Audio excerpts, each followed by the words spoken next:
Bismillahirrahmanirrahim. Assalamualaikum warahmatullahi wabarakatuh. Jamaah yang dimuliakan Allah, kita awali majlis kita ini dengan sama-sama kita membaca basmalah. Bismillahirrahmanirrahim.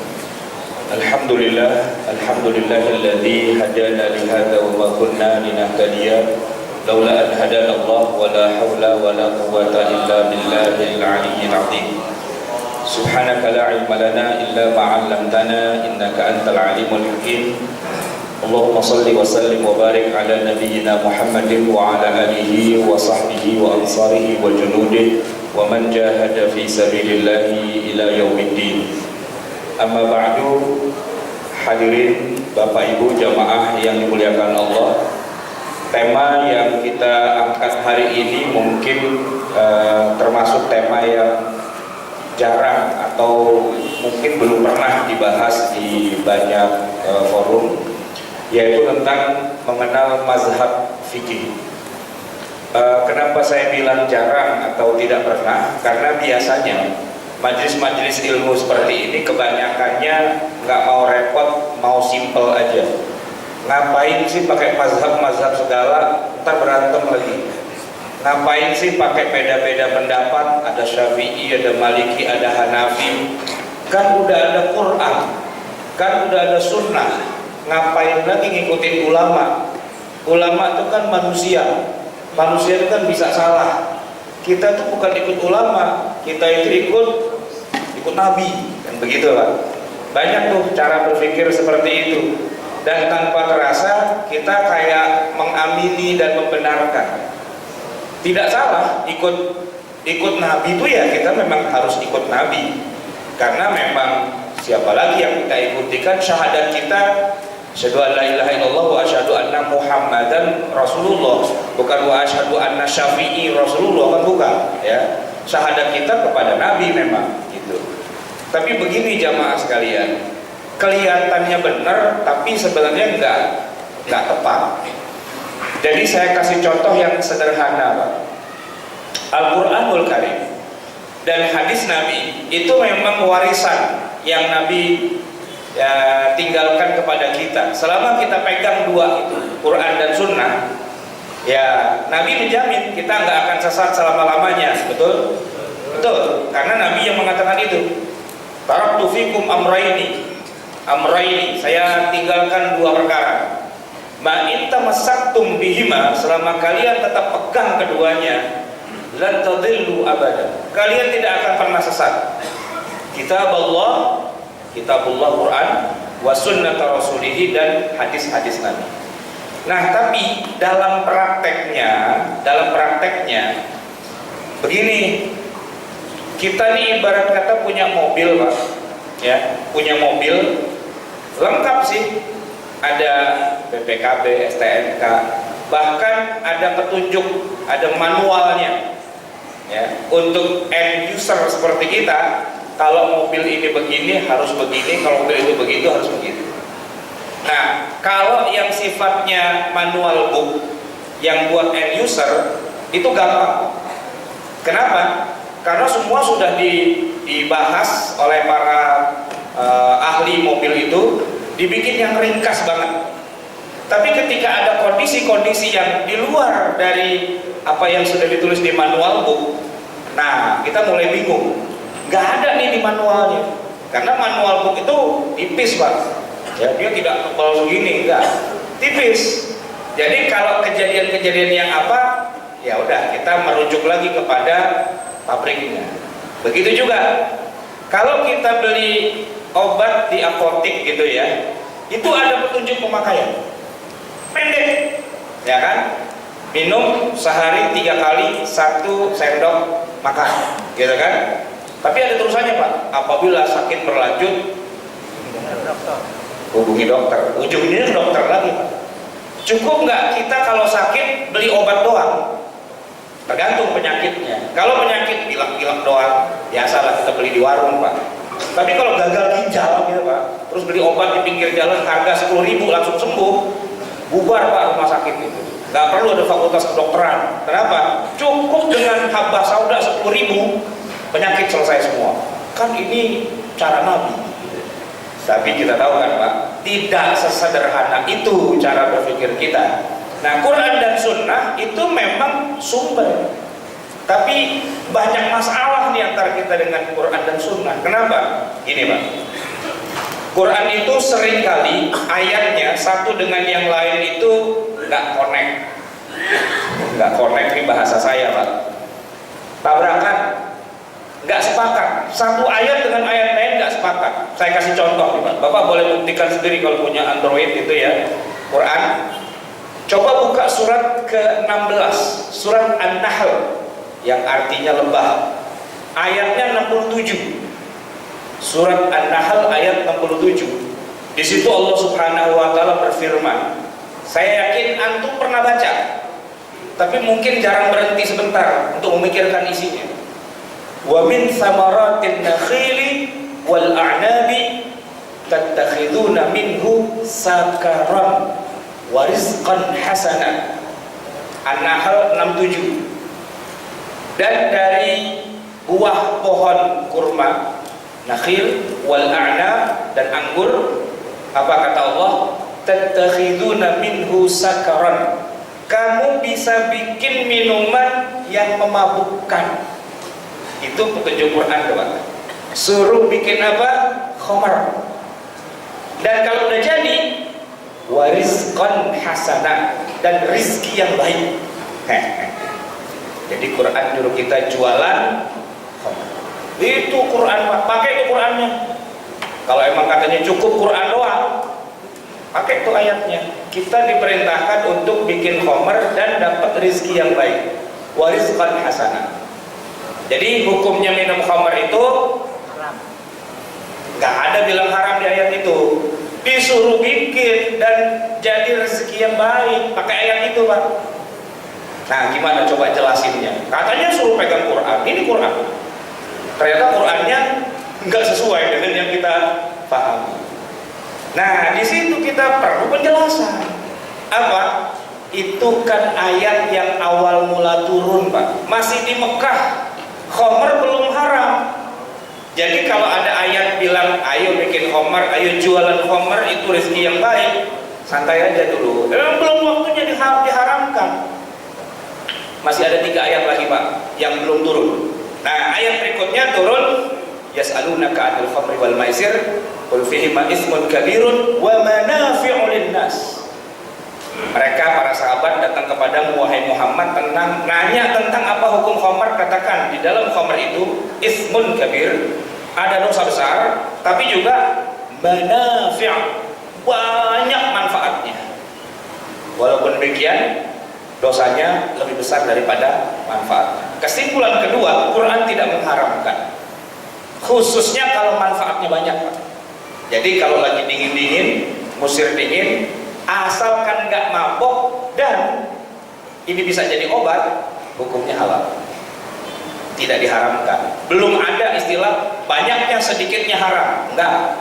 Ini baru yang penting ada manfaatnya dan tidak mabok, tidak ada madharatnya, selesai. Masih banyak Pak orang yang masih berpikirnya kayak gitu sekarang. Kalau nggak mabok nggak apa-apa kan, yang penting kan nggak boleh mabok gitu. Itu dia ketinggalan zaman Pak. Kenapa? Setelah itu masih ada turun lagi ayat yang berikutnya, la taqrabus sholata wa antum sukara. Nggak boleh kamu sholat dalam keadaan mabuk. Jadi khamar udah haram khususnya kalau mau sholat. Sore-sore jam 5 kongko-kongko sama teman-teman orang Arab mau minum khamar, enggak. Kenapa? Dikit lagi maghrib. Ntar kalau kita masih mabok kita sholat, bisa kacau urusannya. Itu kan turunnya ayat itu Pak. Gara-garanya ada imam mabok gitu. Waktu itu kan belum haram. Jadi dia mabok dan imamin baca surat Al-Kafirun. Itu kan rada belibet tuh. Qul ya ayyuhal kafirun la a'budu ma ta'budun wa la antum 'abiduna ma a'bud wa la ana 'abidum ma 'abadtum wa la antum 'abiduna ma a'bud wa la ana 'abidum ma 'abadtum wa la antum 'abiduna ma a'bud wa la ana 'abidum. Terus aja dia enggak looping terus enggak ketemu long outnya gitu. Mabuk gitu kan. Nah turun tuh ayat. Nah dengan turunnya ayat itu nggak boleh. Kalau kita mau sholat nggak boleh minum khamar. nggak boleh. Jadi habis maghrib baru pada mau minum khamar, tapi tar dulu dikit lagi isya, nggak boleh gitu. Habis isya, nah mabok dah gitu, ya kan? Kenapa? Subuh masih lama, pada mabok gitu.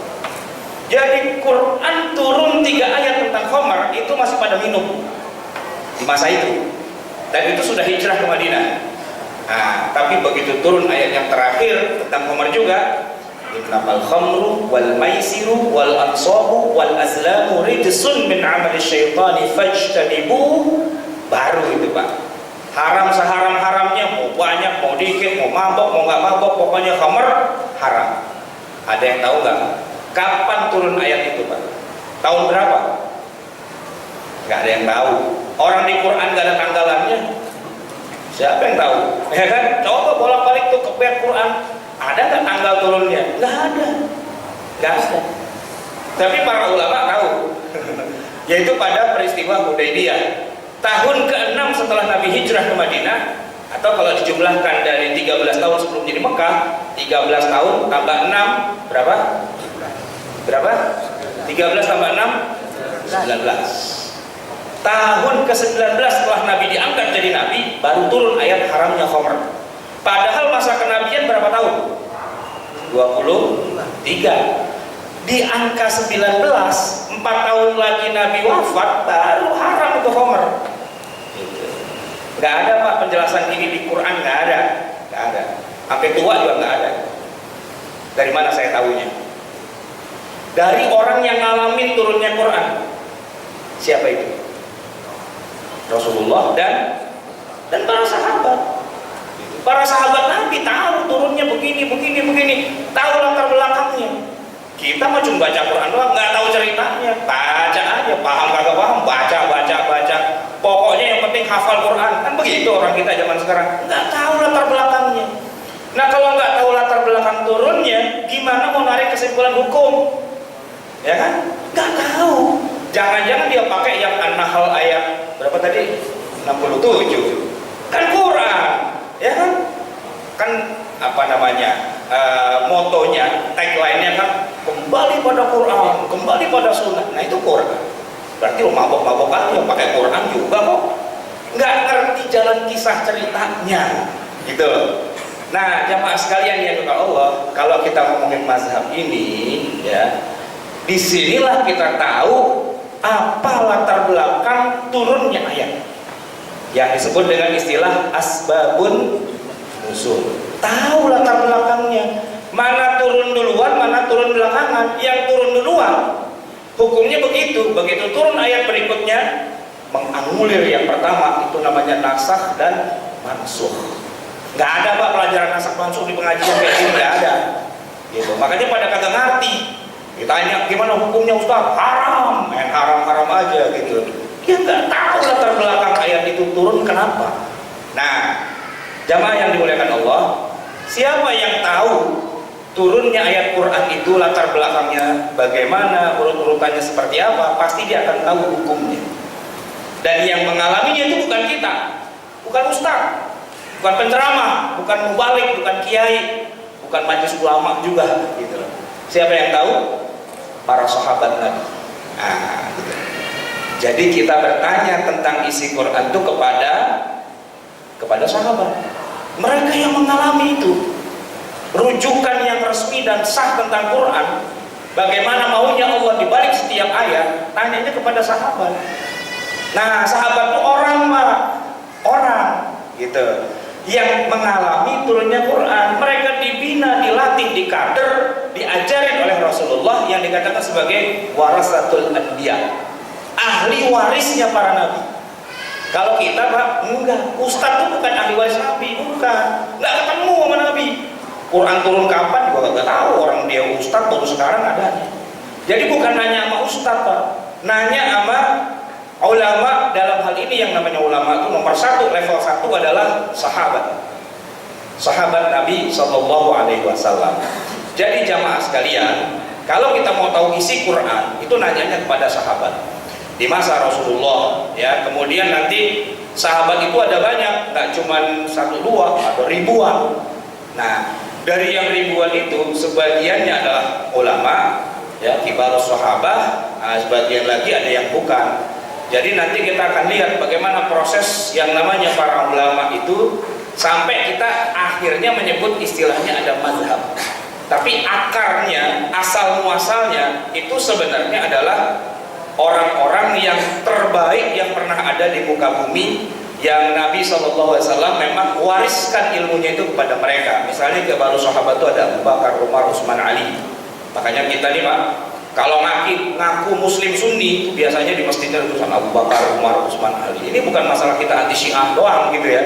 Tapi mereka itulah orang-orang yang Rasulullah berikan warisan. Nih, saya mati dulu ya, lu terusin itu. Bagaimana menjelaskan isi Quran dan sebagainya itu kepada mereka. Nanti kepada sahabat-sahabat yang lebih junior ya, di Madinah itu misalnya ada Ibnu Umar, ada Ibnu Abbas, ada Ibnu Mas'ud, ada Anas bin Malik, Abu Musa al-Asy'ari, Yazid bin Mu'az dan Ubadah, kemudian ada Amr bin As, ada yang lain-lainnya, dan kemudian nanti baru muncul mazhab-mazhab yang 4. Ini adalah runtutan-runtutannya. Jadi jangan tiba-tiba orang tiba-tiba langsung anti mazhab, gak usah ikut ulama, langsung aja Nabi. Bener Pak, kita memang harus ikut Nabi dengan syarat kita nih hidupnya di zaman Nabi.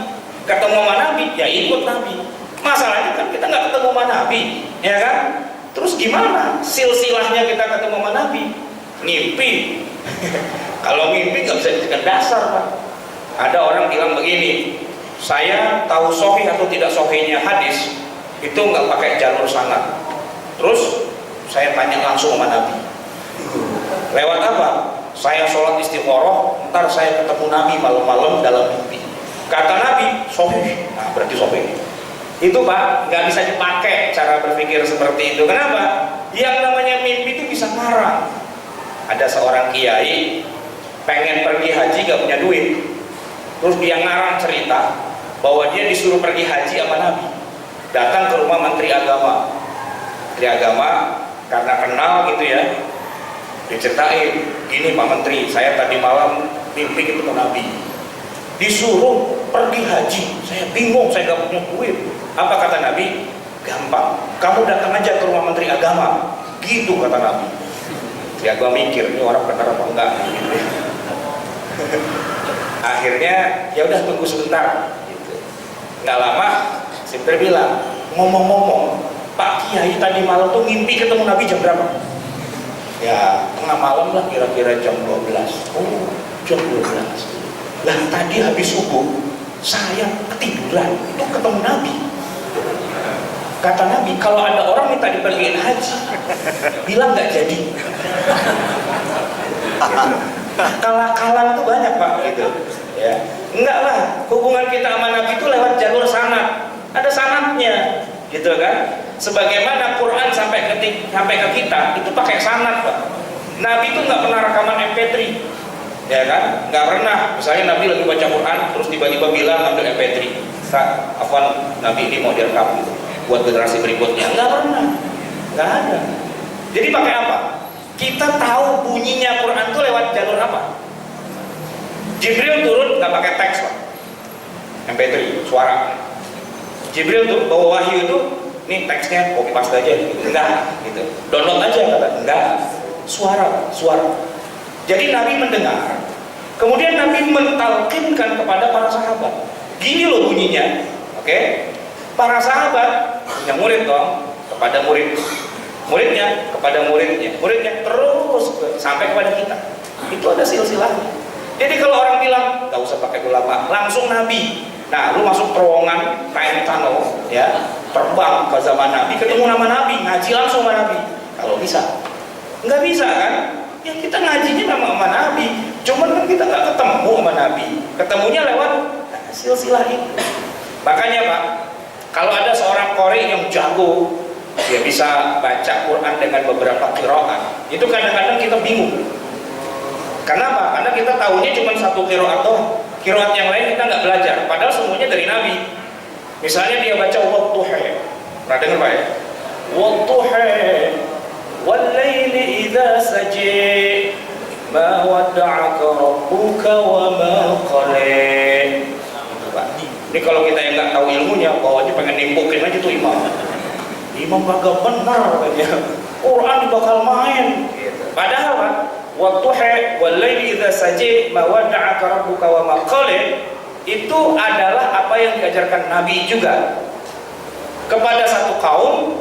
Memang awalnya nih ya, kaum itu lahjahnya gak bisa kayak kita.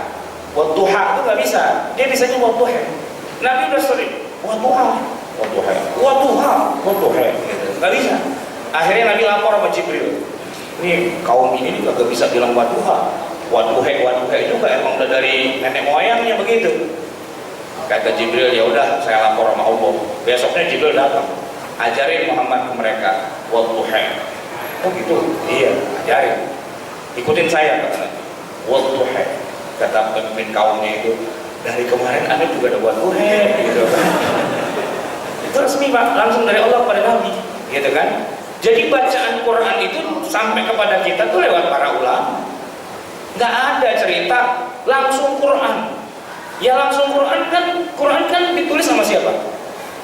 Siapa yang nulis Quran? Emang Nabi nulis Quran? Enggak lah. Nabi itu kan ummi, tidak baca, tidak tulis, gitu ya. Nah, Jibril juga nggak turun bawa dua truk mushaf gitu, bagi-bagiin lah. Nggak ada Jibril bagi-bagi mushaf. Jadi yang kita baca itu tulisannya para ulama, para sahabat, para tabi'in dan seterusnya. Bahkan kalau kita baca mushaf kita itu Pak, itu mushaf bid'ah semua itu. Karena waktu para sahabat menulis itu belum ada titiknya. Ba, ta, sa, ya, nggak pakai titik.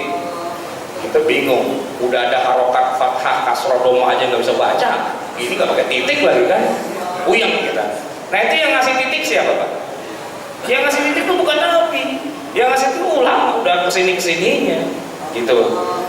Nah bahkan yang menarik Pak, waktu Jibril menurunkan ayat Quran, Jibril itu tidak pernah bilang ini ayat 1, dengerin, Alhamdulillahirabbil alamin, ayat 1 ya, Ar-Rahmanir Rahim, ayat 2, tulis tuh, ya Maliki Yaumiddin, ayat 3.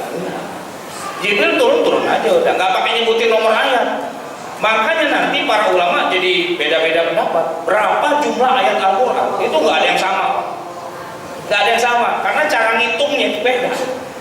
Nggak usah yang jauh-jauh dah, Fatihah. Kalau jumlahnya sepakat 7, cuman Bismillah itu termasuk Al-Fatihah atau bukan? Nah, di situ ntar udah beda-beda. Sebagian ulama bilang Bismillah bukan Fatihah, maka baca Bismillah di awal Fatihah itu dosa, haram. Itu mazhab Maliki. Tapi kalau kata mazhab Hanafi, Bismillah bukan Fatihah tapi bacanya sunnah, makanya sir aja bacanya. Nah, kalau Syafi'i dan Hambali, Bismillah itu Fatihah. Dan kata Syafi'i, bacanya bukan sunnah tapi wajib. Dan kalau ayat kedua, 3, 4, 5, 6-nya itu dibaca jahar keras, apa urusannya ayat pertama nggak dibaca jahar juga. Makanya negeri-negeri yang mazhabnya Syafi'i itu dari awal Allahu Akbar gitu ya, dia mulai dengan Bismillahirrahmanirrahim gitu Pak ya. Tapi kalau Hambali, kata mazhab Hambali, Bismillah adalah ayat pertama dalam surat Al-Fatihah, tapi bacanya sir. Nah coba jajalin dah ke Madinah, ke Mekah, itu mazhabnya Hambali. Sudais itu belum pernah dia baca Fatihah mulai dari Bismillah, selalu dari Alhamdulillah, Allahu Akbar. Diam dulu, dia baca doa iftitah, mulainya apa? Alhamdulillahirabbil alamin, gitu kan? Coba, belum pernah dia baca dari Bismillah. Kenapa? Dalam pandangan dia, walaupun Bismillah itu ayat pertama, tapi tidak dibaca dengan keras. Itu karena perbedaan mazhab itu. Nah jadi jamaah sekalian, balik lagi ke masa Rasulullah SAW. Di masa sahabat itu yang namanya ulama itu yang 4 orang ini Pak, yang paling senior, Abu Bakar, Umar, Utsman, Ali. Ini kenapa kok mereka jadi khulafaur rasyidin? Kenapa kok begitu Nabi wafat yang jadi khalifah itu Abu Bakar? Kenapa? Karena orang paling ngerti Quran, paling ngerti hadis itu ya Abu Bakar. Nggak ada lagi orang lebih ngerti daripada Abu Bakar. Saya kasih kisah sedikit Pak ya.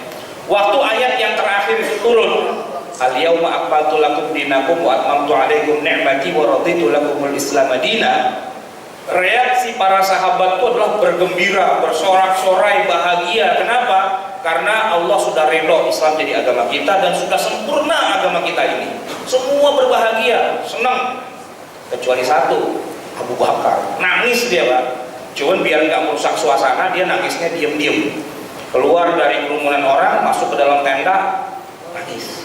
Nggak ada yang tahu kecuali Umar. Umar lihat ini orang kenapa tuh keluar. Begitu dia intip, lagi nangis. Assalamualaikum ya Abu Bakar, boleh saya masuk?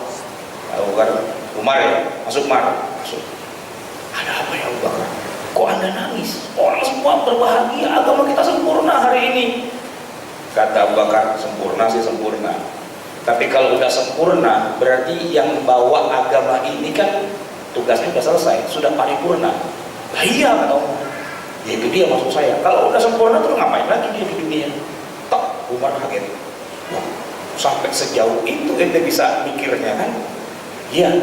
Jadi Abu Bakar itu bisa membaca yang tersirat di balik yang tersurat. Hahaha, gitu Pak.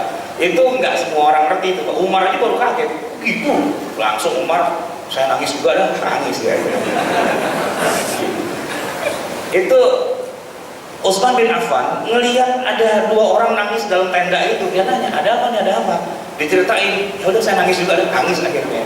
Nah yang lain-lain baru sadar, akhirnya dari suasana yang gegap gempita itu berubah semua pada nangis haru. Dan benar, 2 bulan setelah itu Nabi betul-betul wafat. Jamaah sekalian, ayatnya nggak pernah bilang sudah sempurna agamaku dan sebentar lagi siap-siap ya, Nabi kalian akan saya panggil. Nggak ada begitu-begitunya. Tapi orang yang ilmunya sempurna itu Abu Bakar itu luar biasa, dia sudah bisa membaca. Nah, cara seperti ini yang nggak semua orang ngerti. Tapi kenapa Abu Bakar bisa begitu ya? Karena Abu menyertai Nabi dari awal, dari masih bujangan, dari masih makan sepiring berdua lah, gitu kan, nemenin. Jadi ngerti banget. Orang paling ngerti agama itu Abu Bakar. Umar aja nggak berani macam-macam kalau udah kata Abu Bakar ya udah kita ikut gitu. Ya, walaupun kadang-kadang Umar protes juga, tapi protesnya Umar itu bisa dipakai dengan mudah sama Abu Bakar. Sayangnya Abu Bakar cuma hidup 2 tahun setelah Nabi, dan kemudian setelah itu Umar lah yang berkuasa. Nah Umar ini juga nggak kalah hebatnya dari Abu Bakar. Banyak ayat Quran belum turun, Umar udah bilang duluan. Yang begitu ayatnya turun ternyata sesuai dengan pendapat Umar. Saya kasih contoh nih Pak. Perang Badar. Awalnya Nabi itu ya nggak bisa melawan lah, karena 1 banding 3, 313 lawan 1000. Wah ini nggak imbang. Tapi setelah Allah bantu dengan 5000 malaikat turun dari langit membantu pasukan muslimin, nah kafir mulai pada berantakan tuh, ya kan? Nah di situ ada kejadian menarik. Kita tinggal sekali bacok doang nih, habis mereka mati. Pertanyaannya, apa perlu kita sembelih semua orang-orang kafir ini, atau kita jadikan tawanan saja? Nabi, Abu Bakar, dan yang lain-lain rata-rata bilang kita berhenti aja, gak usah kita sembelih, siapa tahu ntar dia masuk Islam, atau kalaupun gak mau masuk Islam, kita minta tebusan, bayar sekian, kita lepas.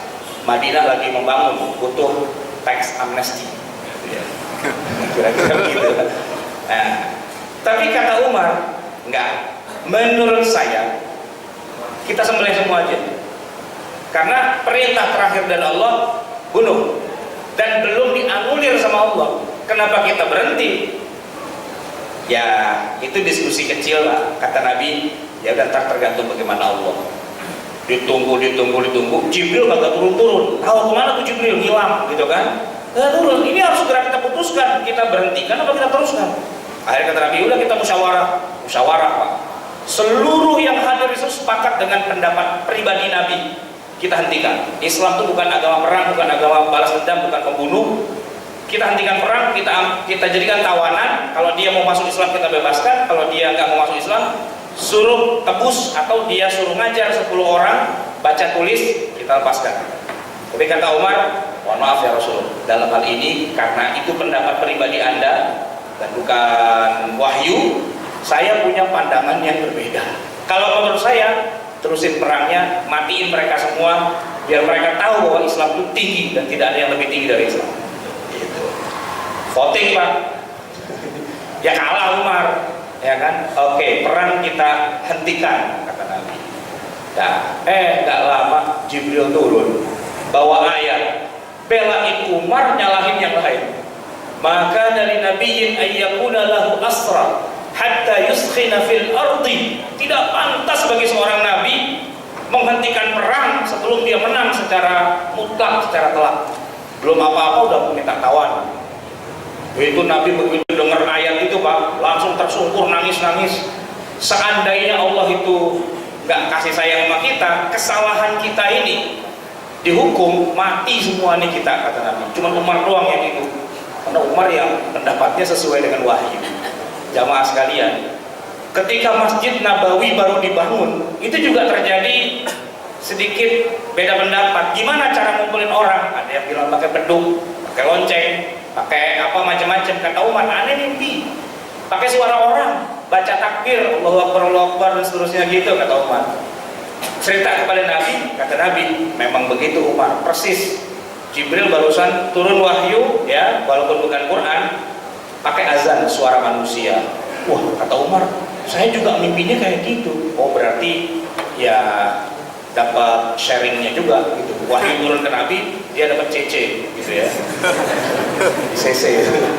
Umar tuh Pak. Jadi nggak ada yang bisa melawan Umar. Satu-satunya di atas Umar itu Abu Bakar. Nah itu Pak. Nah Abu Bakar, Umar, itulah rujukan kita.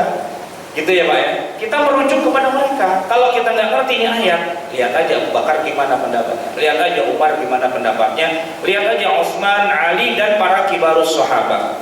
Tapi jamaah sekalian, memang umat Islam yang hidup bersama Rasulullah, para sahabat itu jumlahnya sangat banyak. Wal muslimuna ma'a Rasulullah katsirun, jumlahnya sangat banyak. La yajma'uhum kitabun hafiz, tidak bisa terhimpun dalam satu kitab. Ini kata Imam Bukhari, kata Imam Muslim. Tetapi kalau kita perkirakan jumlah sahabat Nabi menurut Imam As-Suyuti itu kira-kira 124.000 jamaah. 124.000 itu sahabat Nabi. Sahabat Nabi itu adalah orang yang pernah ketemu Nabi langsung, face to face, ya, bukan di alam mimpi. Dan pada saat ketemu, agamanya sudah Islam. Dan sampai akhir hayatnya masih memeluk agama Islam, itu sahabat. Walaupun ketemunya cuma sekali, walaupun jauh. Waktu haji wada itu kan kumpul tuh ada 60.000 sahabat gitu. Nah semua yang ikut haji wada berarti dia sahabat. Seandainya kita ikut nyelip di situ Pak, nah kita sahabat juga. Masalahnya kita nggak bisa nyelip di situ, itu kejadian udah lama. Gitu. Tapi kalau kata Imam Ar-Razi jumlahnya sekitar 114, ya beda-beda tipis lah 10 ribuan. Gitu. Tapi jangan terpesona dulu dengan jumlah. Jumlah yang besar ini tidak semuanya ahli syariah. Tidak semuanya ahli fikih, tidak semuanya ulama, ya kan? Makanya kata Ibnu Qayyim, dari 124.000 itu paling banyak itu sekitar 130-an orang aja yang betul-betul dikader oleh Nabi menjadi ulama. Dan keulamaan mereka itu penting. Kenapa? Karena nanti sepeninggal Nabi ya mereka itulah rujukannya umat Islam. Di antaranya yang paling banyak fatwanya itu Umar bin Khattab, Ali bin Abi Thalib, Aisyah radhiyallahu anha, Ibnu Mas'ud, Ibnu Umar, Ibnu Abbas. Yang agak sedikit menengah lah begitu, di antaranya para sahabat Nabi ada Abu Bakar, Utsman, Ummu Salamah. Ini ngomong dari sisi jumlah fatwanya. Dan yang sedikit sekali fatwanya, nah ini mereka sahabat yang boleh dibilang inilah ulamanya di kalangan sahabat. Kalau kita mau tahu isinya Quran, isinya Sunnah, nanyanya sama mereka. Karena kadang-kadang mereka lah yang jadi pemerannya langsung ketika ayat itu turunnya dalam kasus itu. Orang paling ngerti dengan Al-Quran, orang paling ngerti dengan Sunnah ya para sahabat, khususnya yang memang dikader oleh Nabi. Nah, saya mau ngomong singkatnya Pak. Setelah Nabi wafat, ya, para sahabat ini menyebarkan Islam ke seluruh dunia. Takluk, Romawi takluk, Persia takluk, Mesir takluk. Nah, setelah jadi Islam negeri-negeri itu, para sahabat itu pada menyebar. Yang masih di Madinah itu Ibnu Umar, bapaknya Umar bin Khattab sudah wafat. Nah, Ibnu Umar ini mengkader para ulama berikutnya di Madinah. Kemudian kalau di Mekah itu ada Ibnu Abbas radhiyallahu anhu. Kemudian di Kufah itu ada Ali bin Abi Thalib. kemudian Ibnu Mas'ud, kemudian di Basrah itu ada Anas bin Malik serta Abu Musa al-Asy'ari. Di Syam yang sekarang Syria, Damaskus itu Pak ya, itu ada Muaz, ada Ubadah, ada Abu Darda. Di Mesir itu ada Amr bin As dan anaknya Abdullah bin Amr bin As, dan di Yaman itu ada Muaz bin Jabal, Abu Musa dan Anas. Jadi kalau boleh saya bikin semacam petanya tuh begini Pak, sumbernya dari Madinah ya, kemudian menyebar ke berbagai wilayah penjuru dunia Islam. Nah, penyebaran ini dalam rangka mengkader lapis kedua. Kalau lapis pertama kan sahabat bersama dengan Rasulullah dikader. Nah, sekarang sahabat ini mengkader generasi kedua yang disebut dengan tabi'in.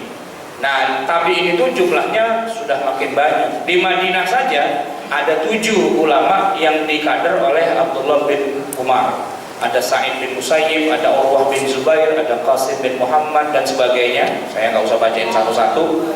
Kemudian nanti di Mekah juga kita mengenal ada tabi'in namanya Mujahid, Atha bin Rabah, Tawus gitu ya. Kemudian di Kufah itu ada Ibrahim an-Nakhai, ada Masruq, ada Alqamah, ada Asy-Sya'bi. Di Basrah ini adalah para tabi'in. Basrah, kota Basrah itu sekarang di Irak Pak. Dan kalau kita kenal di Indonesia nama orang namanya Hasan Basri. Nah itu aslinya itu adalah seorang tabi'in, Al-Hasan Al-Basri. Hasan ulama besar yang tinggalnya di Basrah, levelnya tabi'in Pak. Jadi satu level di bawah sahabat. Kemudian nanti ada di Syam itu ada Umar bin Abdul Aziz, ya masih keturunan Umar bin Khattab yang terkenal. Masa pemerintahnya cuma 2 tahun, tapi makmur, sejahtera, dan dia bukan cuma sekedar khalifah, tapi dia adalah ulama. Kemudian ada Al-Auza'i dan ada Al-Khawlani. Nah, masa-masa itu kemudian mengantarkan generasi ketiga, melahirkan generasi ketiga, yaitu masa keemasan, yaitu masa para mazhab. Sebenarnya Pak, mazhab itu nggak cuma 4, mazhab itu ada banyak di zamannya, ada 13. Hasan Al-Basri itu ulama yang mendirikan mazhab. Maksudnya apa? Dia menjadi ulama besar di Basrah, muridnya ribuan, dan muridnya ini pun menjadi ulama lagi, menjadi ulama lagi, menjadi ulama lagi di Basrah. Sayangnya muridnya itu tidak menuliskan ilmu gurunya. Jadi tidak ada kitab khusus dalam mazhab Hasan Al-Basri, sehingga kita nggak mengenal sebagai sebuah mazhab. Kita kenal tokohnya saja, tapi nggak ada mazhabnya. Itu beliau lahir tahun 21 Hijriah. Nabi meninggal tahun 10 Hijriah. 10 Hijriah Nabi meninggal, tahun 21 Hasan Basri itu sudah lahir. Cuman nggak ketemu sama Nabi. Ya kan 10 tahun, 11 tahun bedanya. Dan Hasan Al-Basri itu adanya di Basrah, tidak di Madinah. Kemudian ada Imam Abu Hanifah. Beliau lahir tahun 80 Hijriah. 70 tahun setelah Nabi wafat sudah lahir yang namanya Imam Abu Hanifah. Dan wafatnya tahun 150 Hijriah. Beliau tinggalnya di Kufah. Sebagian orang mengatakan Abu Hanifah ini adalah tabi'in. Ada lagi mengatakan atba' tabi'in, gitu ya. Kemudian ada Imam Auza'i, itu adanya di Syam. Kemudian ada Imam Sufyan Ats-Tsauri, adanya di Kufah. Kemudian ada Al-Laits bin Sa'ad, itu adanya di Mesir. Dan kemudian ada Imam Malik bin Anas yang tinggalnya di Madinah. Hebatnya Imam Malik ini adalah beliau mendirikan mazhab Maliki di zamannya. Dan metodologi mazhabnya itu menarik. Ente mau tahu bagaimana sunnah Nabi? Gampang. Lihat aja penduduk Madinah, bagaimana amaliyah mereka. Nah itulah sunnah Nabi. Kenapa? Imam Malik itu lahirnya tahun 93 Pak. Cuman 83 tahun setelah Nabi wafat. Dan suasana Madinah masih sama dengan suasana di zaman Nabi.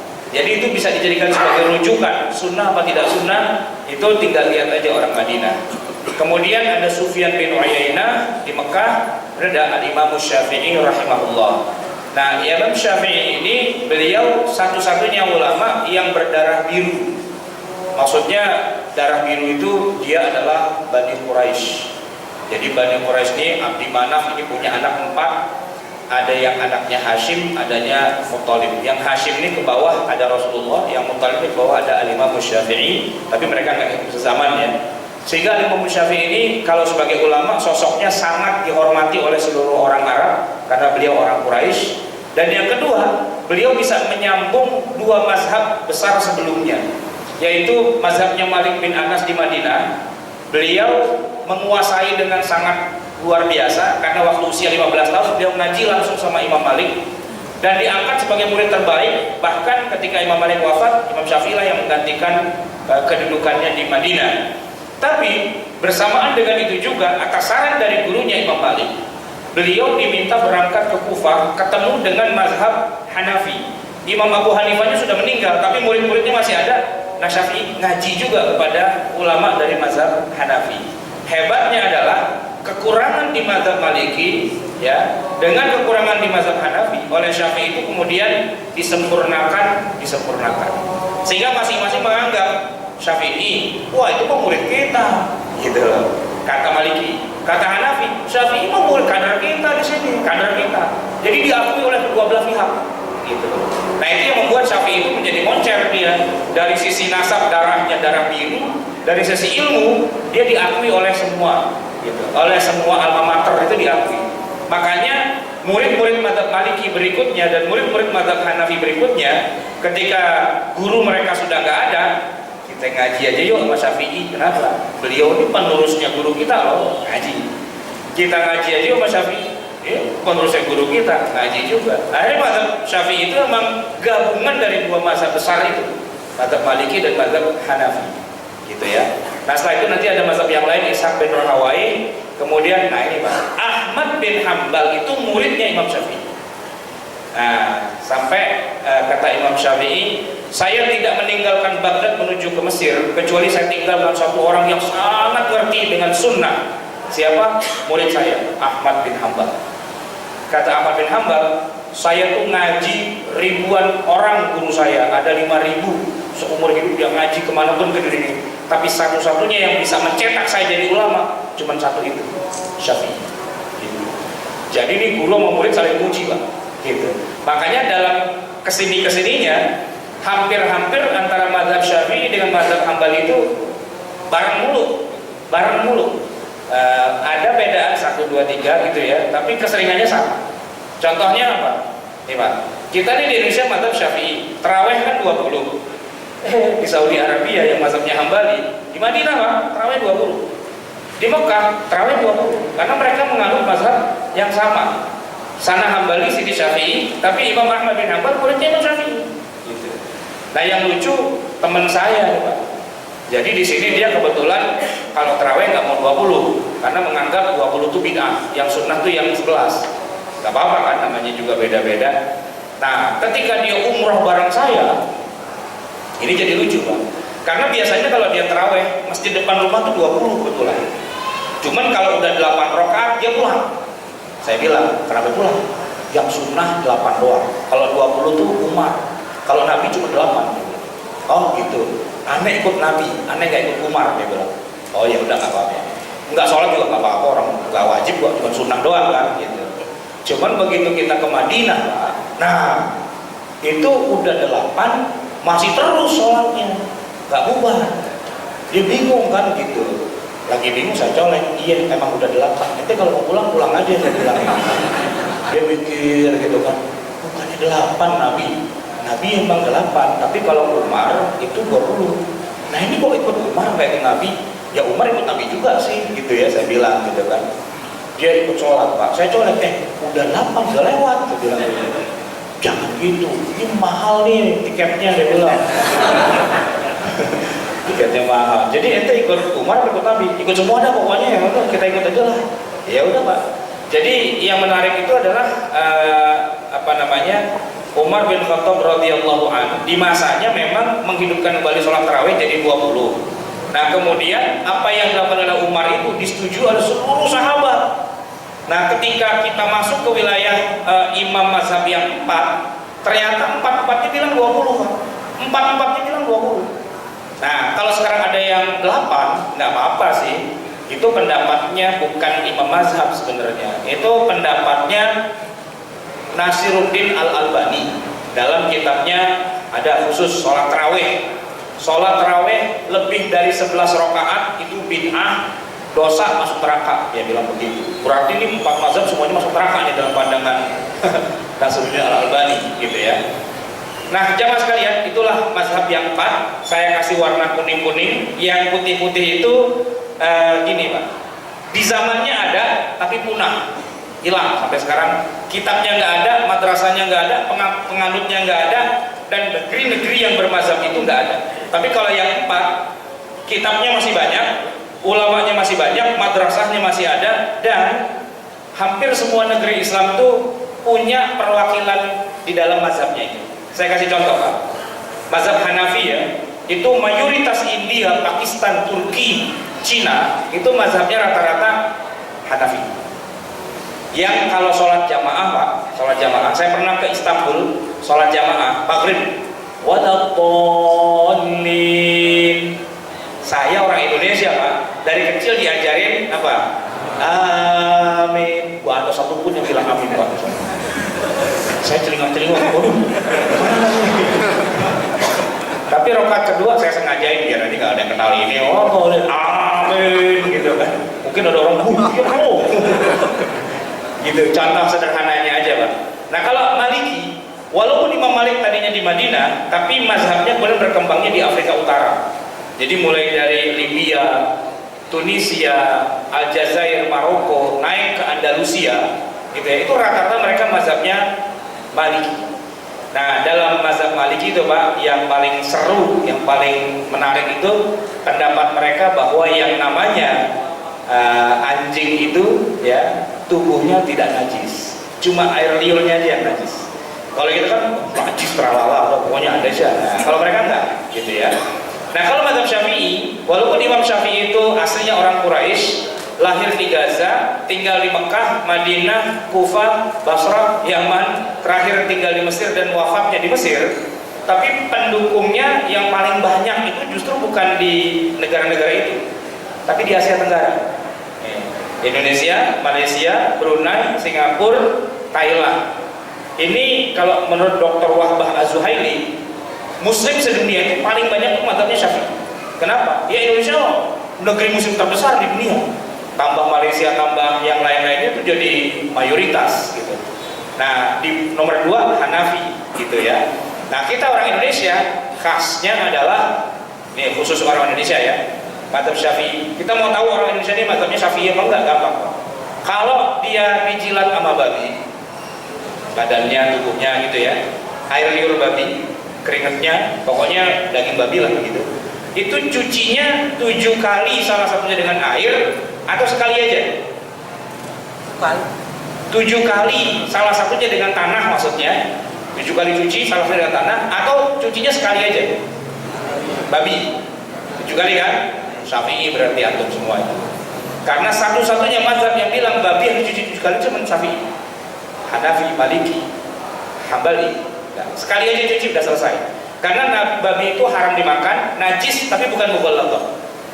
Yang mengatakan mughalladhah itu cuma Syafi'i doang. Itu pun tidak ada hadisnya. Kita tanya sama Imam Nawawi, dalilnya apa? Gak ada, dia bilang. Kalau yang cuci 7 kali salah satu dengan tanah kan anjing. Idza walagal kalbu fi ina'i ahadikum falyaghsilhu sab'an ulahunna biturab.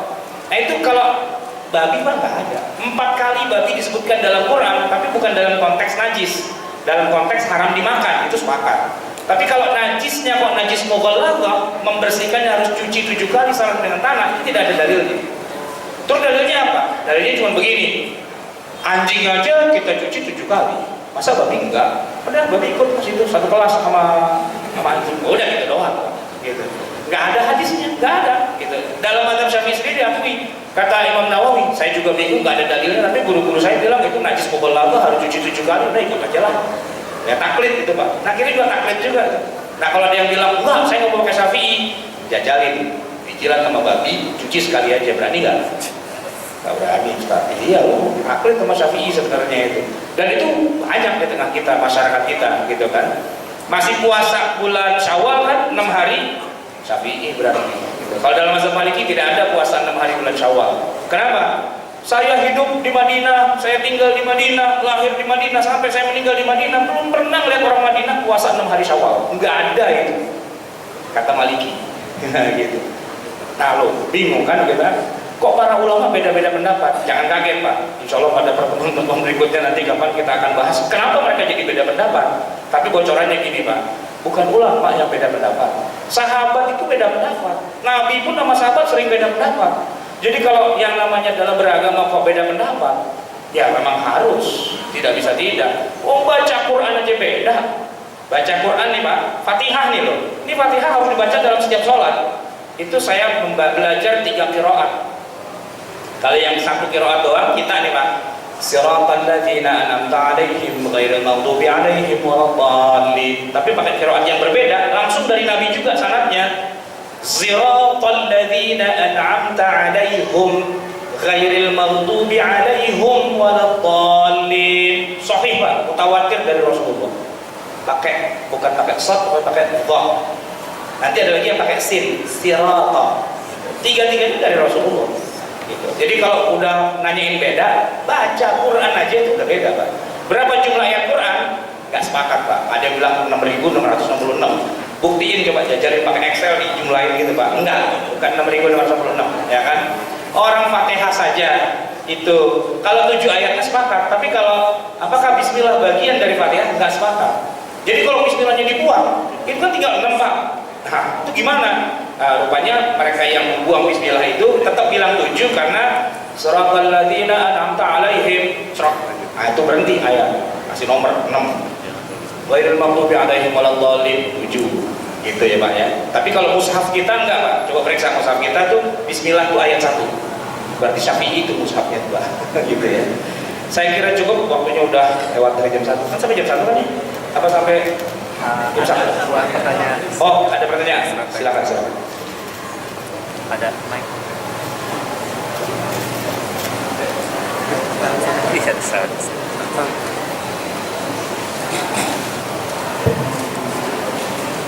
Iya, Assalamualaikum warahmatullahi wabarakatuh.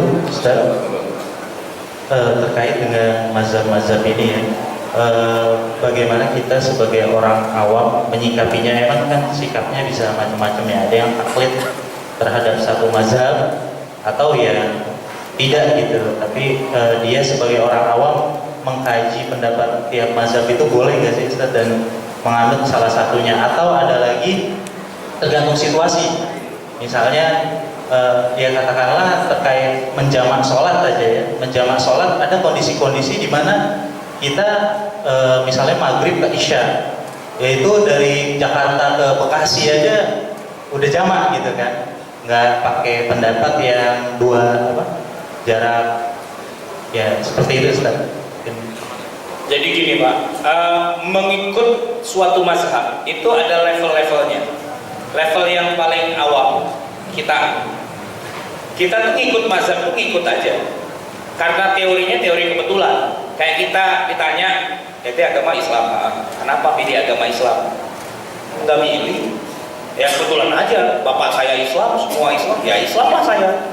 Artinya tuh Bapak, kalau kebetulan ternyata Allah takdir kita lahir di Karo gitu misalnya, di Toraja gitu ya, di keluarga yang non Muslim, belum tentu loh kita beragama Islam, ya kan? Jadi Islam kita ini Islam kebetulan kan. Nah, itu level 1, yaitu orang yang bermazhab dengan kebetulan. Kebetulan dia lahir di Indonesia, besar di Indonesia, ngajinya sama kiai orang Indonesia, ya Syafi'i lah, otomatis gitu ya. Nah orang kayak gini Pak, nggak usah repot. Ya harus ini, harus itu, ya ikutin aja kan udah diajarin sama guru ngaji itu udah bener udah. Ya nggak perlu disalah-salahin. Gitu. Namanya juga orang awam, ngapain nyalah-nyalahin? Ikutin aja, kan gitu ya.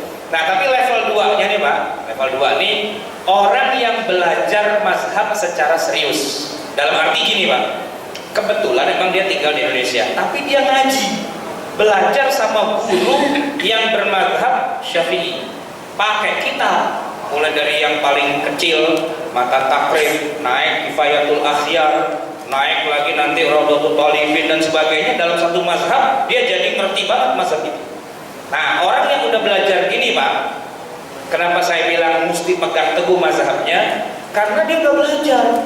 Silakan pakai apa yang dia pelajari, ya kan? Boleh nggak dia nengok kanan nengok kiri? Kalau nengoknya mau belajar boleh, tapi kalau main comot nggak belajar lagi kan ente udah tahu yang ente pelajarin, itu aja pegang terus, gak usah ambil kanan kiri kalau ente belum belajar. Tapi kalau emang udah tahu, udah belajar juga, itu ntar level 3. Level 3 itu ya, dia belajar mazhab itu secara serius, udah pinter, dia belajar juga mazhab yang lain, belajar mazhab Hanafi, Maliki, Hambali, kan dia punya perbandingan mazhab tuh. Nah, kalaupun dia mau pakai mazhab yang lain, pinjam sebentar misalnya gitu, bisa. Kenapa? Karena dia tahu. Nih saya kasih gambar yang gampang gini loh Pak. Jakarta Bogor itu banyak mazhab. Mazhab 1 naik kereta, ya kan? Mazhab 2 tol Jagorawi, ya kan? Mazhab 3 lewat Parung, ya kan? Mazhab 4 Citayam, Cilebut dan sebagainya. Itu mazhab Pak. Kalau saya tanya, mana yang paling benar dari 4 itu? Ya semuanya benar, gitu kan? Kalau pertanyaan mana yang paling benar, semua benar. Nah kalau pertanyaannya, kita pilih yang mana? Kita pilih yang mana? Yang kita tahu dong, ya kan? Saya tahunya lewat tol Jagorawi doang. Ya lewat tol Jagorawi lah, gitu. Ya. Nah sementara lewat tol Jagorawi, jangan sok tahu. Pokoknya Parung sesat, gitu. Pasar Minggu sesat, Jabodetabek sesat. Yang benar Jagorawi doang? Enggak lah. Kita pakai itu bukan karena kita fanatik dan mengatakan ini paling benar, bukan. Gua tahu ini doang. Nah, gitu, ya kan?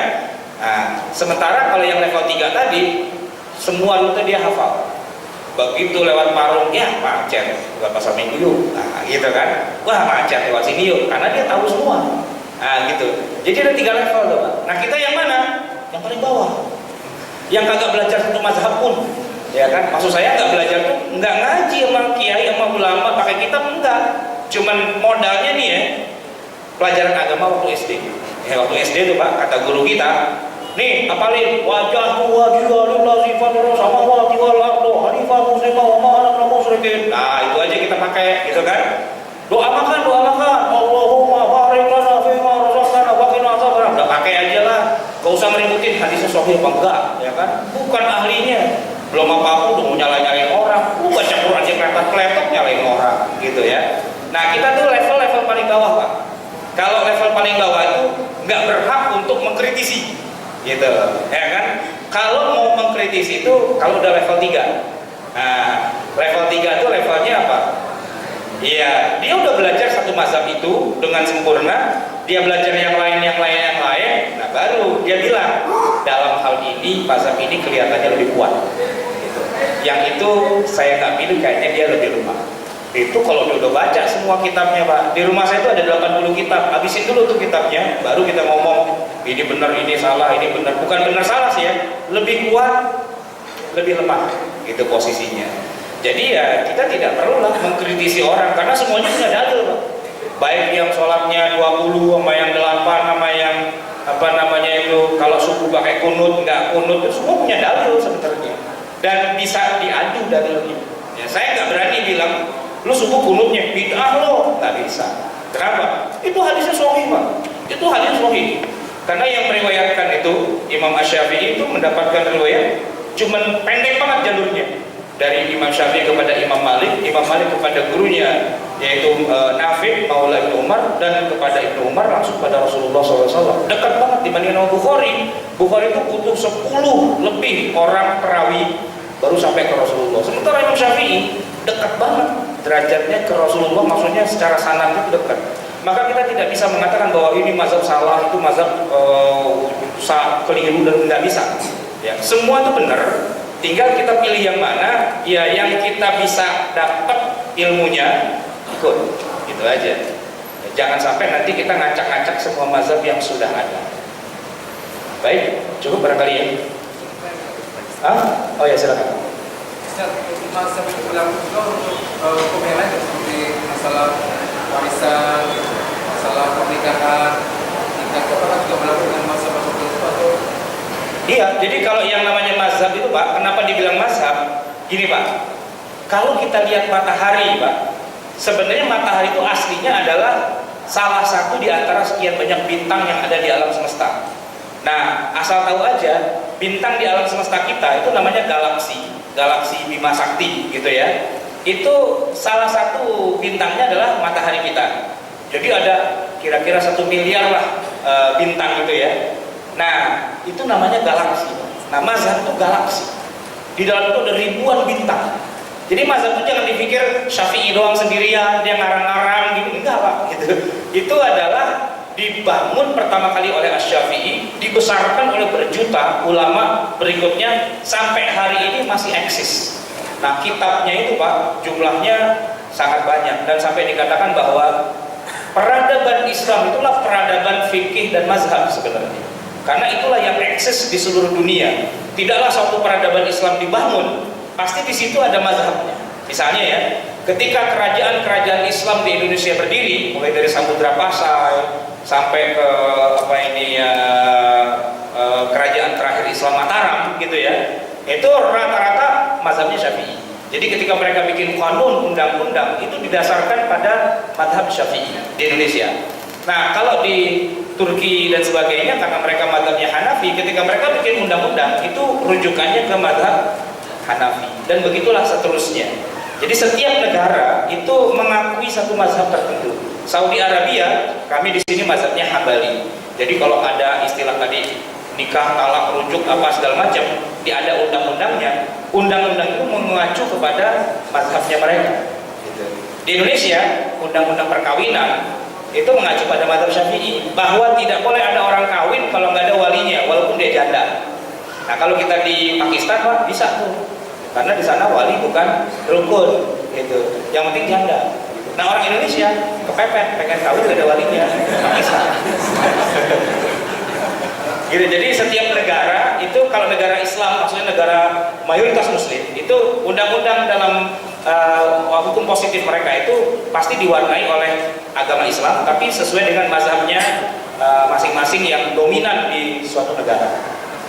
Kita tutup sama-sama dengan baca hamdalah. Alhamdulillahirabbil alamin, subhanakallahumma wa bihamdika, asyhadu an la ilaha illa anta wa nastaghfiruka wa natubu ilaik. Wabillahi taufiq wal hidayah. Assalamualaikum warahmatullahi wabarakatuh.